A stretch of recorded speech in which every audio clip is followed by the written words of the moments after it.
Closing a sale is a critical step in any business transaction. Here's an ultimate guide to closing sales, from making the pitch to sealing the deal. 1. Build a relationship. Listen to their needs, establish common ground, and show genuine interest in their business. 2. Understand their needs. Ask open-ended questions to understand their needs and challenges. Identify how your product or service can solve their problems and add value to their business. 3. Make your pitch.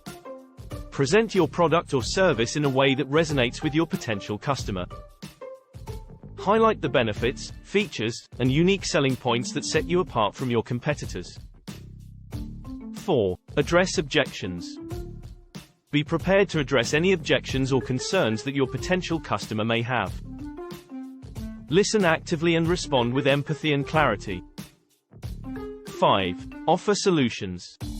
If objections arise, offer solutions that show how your product or service can overcome their challenges. Provide testimonials or case studies that demonstrate how you've helped other businesses overcome similar obstacles.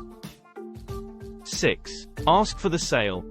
Once you've built a relationship, addressed objections, and presented your solutions, it's time to ask for the sale. Be confident, but not pushy. Ask for the sale in a way that feels natural and comfortable. 7. Close the deal.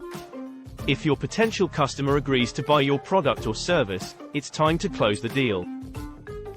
Agree on the terms and conditions, including price, delivery date, and payment method. Provide clear documentation outlining the terms of the sale. 8. Follow up. After the sale, follow up with your customer to ensure that they are satisfied with your product or service. Ask for feedback, and address any concerns that arise promptly. This will help to build long-term relationships and generate repeat business. In summary, closing sales requires a combination of relationship building, active listening, problem solving, and confidence. By following these steps, you can make the pitch, close the deal, and make money.